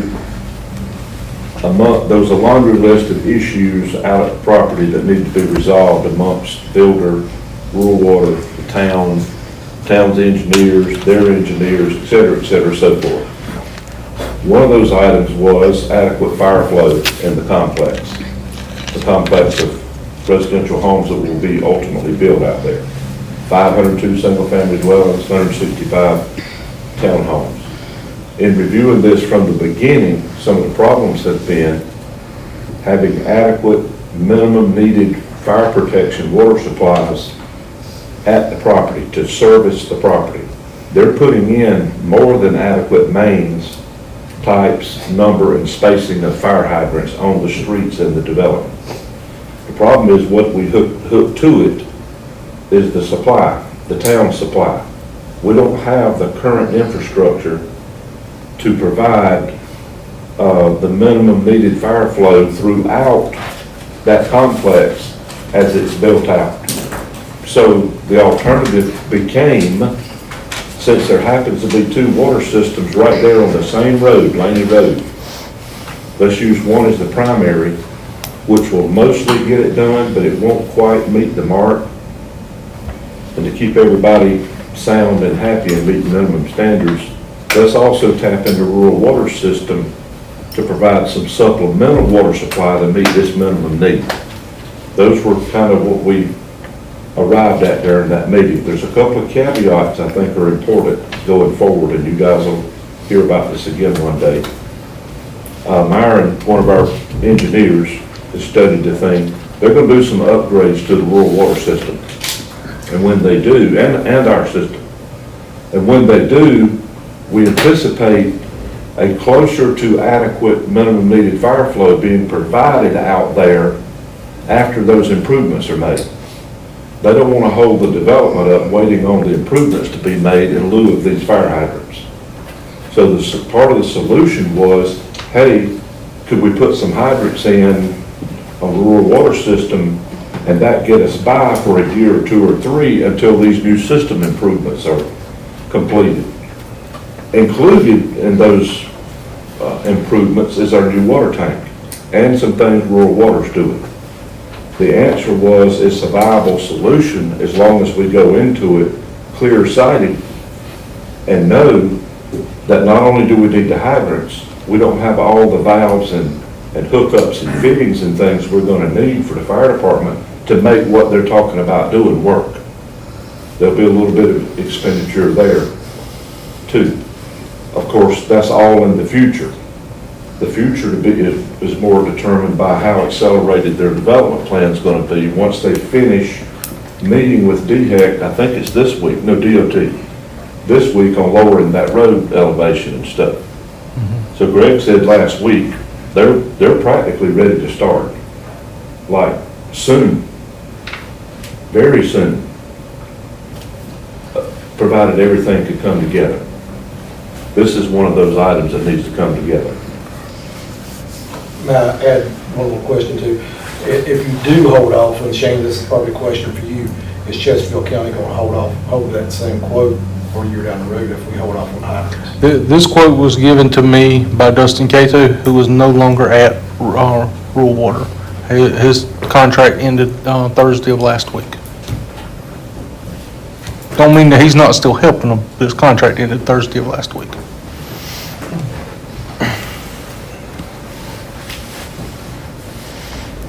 So my point was, someone's got to put the hydrants in. Somebody, Easter Boney, us, Rural Water, whoever, has got to put them in to keep things moving along. Or at least the promise that they'll go in. Yeah, I think that's probably the best thing we do is tell that we plan on putting them in, but I think it's premature to put them out there, and all of a sudden if something changes, knowing how the economy is right now with the housing market. I hate for it to be 10 years before we have the first house built. They can move a lot of dirt around, but till that first house is built, that, to me, that's when it's the commitment. It's there, that's when we say, all right, go ahead and, so. Did I leave anything out, Shane, I need to mention? Pretty well covered. And there's some additional talks with Rural Water on connections and giving us more flow through there too. So there's, it's not a done deal by any means. Is the developer responsible for putting any hydrants within the development? Oh, yeah. Okay. We got 22 going in. Okay. And what's our requirement, council? So 6 miles of mains underground, 5.5 miles of roads. The target there was 1,500 GPM per minute, and we negotiated down to about 1,200. So Because DHEC requires minimum 500, and I think Lancaster County requires 1,000. yeah, there's about 800 roughly available, and there needs to be about another 400 or 500. It's doable. Is that 1,000 attainable? I mean, is that Oh, sufficient? for sure, yes, yes. Would that have much implications on cost if we reduce it from 1,200 to 1,000? There wouldn't really be any. Will be changing that, just, gotcha. Mayor, one thing we do need to keep in consideration on this is all that is zone GRR, which is 15 foot from or wall to wall, 15 foot from, I mean, that's essentially me to you for the most part. So, we need to table this now and bring it back up in our next council meeting, or we just approve, say, yeah, we'll do this with the caveat that we're not gonna take any action until we see the first. We'll take action when we take the action. Yeah. You can either table it or you can authorize it at the time that that they start building the first house, that I go ahead and pull the trigger on putting one or two in, and then y'all approving the other two. Because I mean, they're not gonna build it out so much that you need all 4 at one time. I think my recommendation is we table this right now, unless y'all wanna go ahead and say, we'll promise to do this stuff, but. Well, we could do the promise, that way he'll know. Yeah, we don't want to hold this. Yeah. I agree with Thomas, we don't want to be the hold this one. I don't know if we're getting promises or making that commitment. Yeah. Okay, with that being said, need a motion to approve the Laney Road hydrants with a commitment that we're gonna install the 4 as requested, but those will come with a later date. I need a motion for that. Got a motion? Second, any further discussion? Hearing all in favor, raise your right hand. Unanimous. Next on the agenda is the wastewater treatment plant repair. Mr. Squire. All right, there was some required repairs down at the wastewater treatment plant. This was all done under emergency work, and it ended up totaling to $14,452.33. There was some problems with the VFDs, and Stuart helped me with some of this, some of the floats and transducers and then the drive motor on the bar screen. the drive motor on the bar screen. So it was repairs that had to be made down there. It's just one of those things that I don't know how to describe how it happened, but it's just that we've had some problems with some VFDs. We're working with our engineer and also Lynch's River on trying maybe to extend the line, hoping that it's not electrical hammer just causing it, that type of thing, but we did get one of them, got told the other day we're getting one of them replaced under warranty. The other one's not under warranty because we had to replace one, was it the end of last year? March.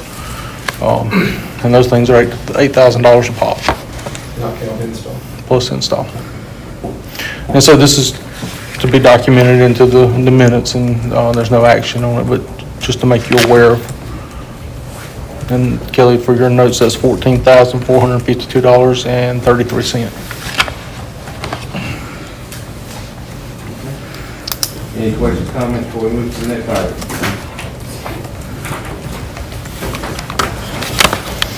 Hearing none, we move on to item 13, which is the administrator report, Mr. Sly. All right, the financial statements have been provided. There's also a copy of the fine report up here as usual. Last week, we got through the storm with no reported damages. Got a letter from Ms. Shelby Blakeney. There should be a copy in all of your packets, but I'll read it aloud right quick. Dear Town of Pageland, thank you for your support and donation at the Pageland Jefferson School Employee Appreciation Night. This is greatly appreciated by me, volunteers, and school employees. The school employees continue to express heartfelt gratitude and share that no one has ever done anything for them. Sincerely, Ms. Shelby Blakeney. So she did send that, thanking you guys for assisting her with that. The RIA project, I asked you guys to approve a RIA project, and I got to working with the engineers on it, and the RIA project was the Mungo lift station. The station's a bit undersized, especially for the amount of growth that we've had since that station was installed in 1974. So doing some work on it, the estimated cost on upgrades to that is $1.3 million.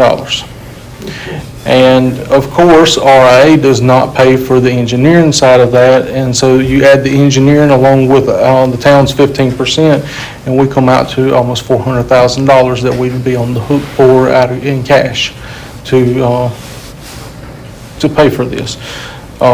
So what we've done is we've talked with the engineer, and what our plan is to take and move that project to a SRF project. SRF comes up the end of March, or is due at the end of March, and it's a loan forgiveness program that will completely pay for the program. Along with it, we were going to add 2 additional projects with that on the SRF side to be able to take care of several things at once, not just one. We were also looking at, there's some terracotta pipe that crosses 207 into the Old North plant, and then also some upgrade out here from Central High back to the wastewater treatment plant. There's some significant degrading of that pipe out there, and so we was going to include both of them into this project and do the one large SRF project, and try to get it where it's no cost to the town instead of us putting up almost $500,000. So that's what the plan is for now, is to move this project to a SRF project. We had some damages at Cabraco Park near the picnic shelter over the weekend. A car accidentally tore down the fence. We're working to get that back up. Should be done by the end of the week. There you go. We've had some challenges with the trash the last few weeks. I'm sure y'all have seen the challenges around town. We're working to hire some CDL drivers. Stuart said earlier he's offered a job to 2 of them today, so hopefully we can get some of those folks in here and get them going. We've also been in contact with NETC on training current employees on CDLs, because there's several employees that need to be trained and would like to be trained to get their CDLs. So about a year and a half ago, state changed some requirements, and they have to sit through class now. And I think NETC has some grant money too that they can work with us on some of that. So we're going to be working with them some and seeing if we can get some current employees trained as well. The town sponsored the Music in the Park in August. I think it was a pretty successful event. It was well taken. Very great event. Yeah. Yeah, Kim was there. I do remember seeing pictures of Jesse dancing And I wanted to say, if my pregnant butt could be out there dancing, everybody was there out there dancing. I was worn out by the time I was done. It was a good event. Filing for town council districts 1, 2, and 3 closed last week. As we discussed tonight, there's several grants that we plan to apply for in the next few days. Hopefully, we'll be successful in getting those, and we can always use money to help improve the town, and that's what we'll be working towards. We've been working with trying to help get some water and sewer out to the spec building. We've been working with economic development on that for some upcoming projects that they've got going on. And we received our first impact fees in the month of August.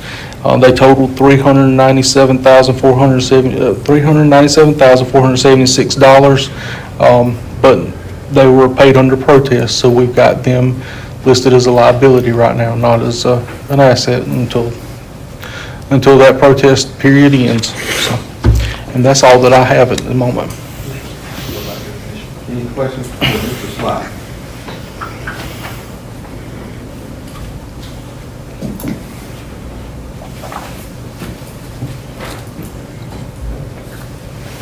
Next, we'll move under item 14, which is the executive session. We have 2 items that we need to discuss in executive session. We'll take a 2-minute recess after we take a vote before we enter into executive session. So this time, we have a motion to enter into executive session. Got a motion? Second. Any further discussion? Seeing none, favor raise your hand.